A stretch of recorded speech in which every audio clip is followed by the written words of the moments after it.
The fundamental divide between professional survival and absolute catastrophe at sea isn't the depth of the water, but the rigor of the training that precedes the descent. If we look at the history of industrial accidents, specifically the darker corners of our global logs, a chilling pattern emerges. The vast majority of tragedies weren't unavoidable twists of fate. They were the logical conclusion of inadequate preparation. When a diver goes down to 80 meters using basic scuba gear just to cut some metal ties, they aren't just doing a difficult job, they're participating in a technical suicide because they lack the training to understand that international protocols exist specifically to prevent that kind of madness. It's a stark reality. That scenario you mentioned, the lone diver with a tank on their back at extreme depths, is the definition of the anarchy we've discussed. In a professional setting, once you pass that 30-meter mark, you've crossed a physical and legal threshold where self-management is no longer an option. It's a wall. Beyond 30 meters, the physics of gas and pressure change so radically that any scientific or research activity loses its recreational exemption under laws like Sicily's Law No. 7 of 2016. At that point, the law demands you treat the dive as a high-stakes industrial event requiring strict training and meticulous planning. That 30-meter threshold in the Sicilian legislation is fascinating because it's not just an arbitrary number. It serves as a clear indicator of where the risk profile shifts. If you're doing scientific work deeper than 30 meters, you can't just rely on standard dive certificates. You're legally required to have the same training baggage as a commercial diver. It's about acknowledging that the environment doesn't care why you're there. Whether you're studying coral or repairing a pipeline, the physiological demands are identical. The environment is completely indifferent to your intentions. We've seen the cost of ignoring this in the most painful ways. Think about the tragedy involving 5 Italian divers in a submerged cave system. They were well past that 30-meter wall in a hyper-hostile, confined environment. When you analyze events like that, it becomes clear that advanced, specific, hyperbaric training, the kind that is parameterized for those exact hostile depths, could have been the difference between a successful mission and a recovery operation. You cannot approximate safety at those depths. And that's where the institutional weight of a place like Cedifop comes in. We aren't talking about a local school handing out participation trophies.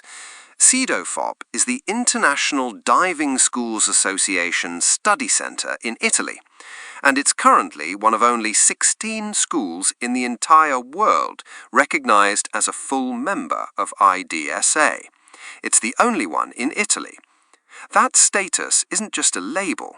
It means their training is audited against a global gold standard that most schools simply cannot meet. Being a full member of IDSA is an elite credential. To reach that level, a school has to prove it has the infrastructure, the staff, and the curriculum to produce divers who can work anywhere in the world. Cedifop isn't just teaching people how to breathe underwater. They're training industrial professionals in the use of ventilated helmets, the management of the umbilical, which is the diver's life support, communication, and power all in one, and the scientific planning of decompression times. They're using the same rigorous criteria established by the International Marine Contractors Association, or IMCA. The umbilical system is really the hallmark of professional safety compared to the autonomy of scuba, isn't it? With scuba, you're on a clock, and that clock is your tank. If something goes wrong, you're alone with your limited air. With the surface-supplied systems taught at Cedifop, you have an uninterrupted air feed, constant voice communication with a supervisor on the surface, and often a camera on your helmet so they can see exactly what you see. It turns a solitary risk into a team-managed operation. It completely removes the loneliness of the diver. But even with the best gear, the human element remains the most vulnerable point. History has taught us this lesson repeatedly, and often at a horrific price. If you go back to the mid-19th century, to 1854 on Lake Erie, there's a case involving a diver named John Tope. He was testing experimental equipment, and he lost his life because the exhausted air wouldn't escape the system. He essentially suffocated inside his own suit. That was a tragedy born from a lack of scientific control over respiration, the very thing modern IDSA standards are designed to master. It's haunting to think that even with 170 years of progress, we still see accidents that mirror those early failures because someone decided to cut corners on training. The accounting of blood we've seen in the accident logs shows that the deadly mix is usually inadequate equipment paired with a total lack of risk awareness. A diver who hasn't been through a centre like Cedifop might not even know they have the right to refuse a dangerous dive. That is perhaps the most vital part of the curriculum, the culture of awareness. A qualified industrial diver knows the law. They know what equipment must be on the surface before they even touch the water.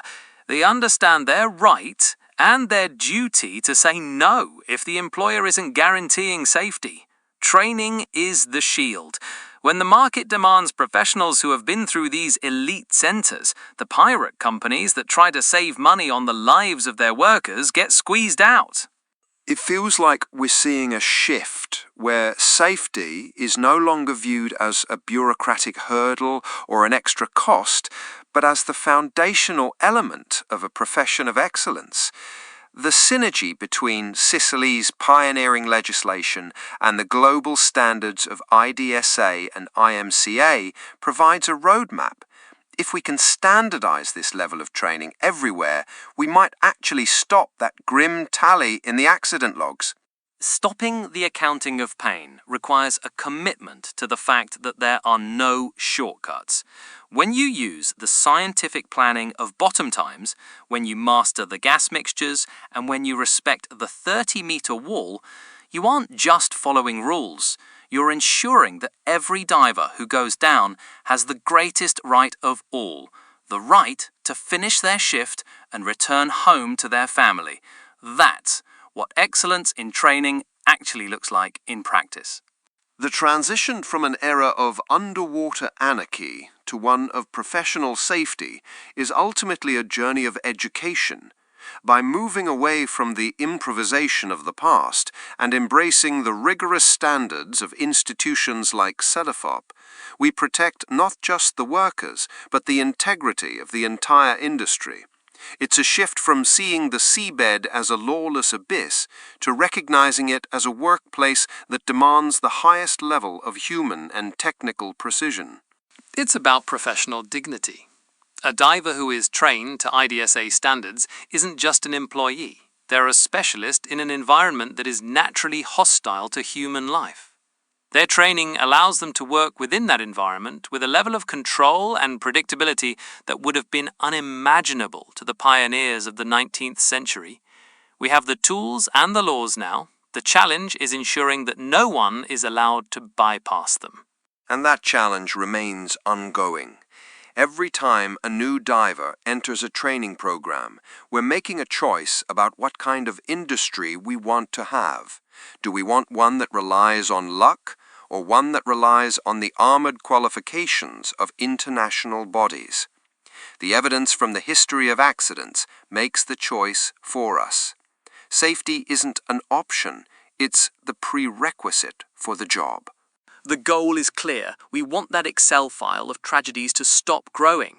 With the combination of the Sicily model of legislation and the excellence of training provided by the few elite schools worldwide, we finally have a concrete hope of making that a reality.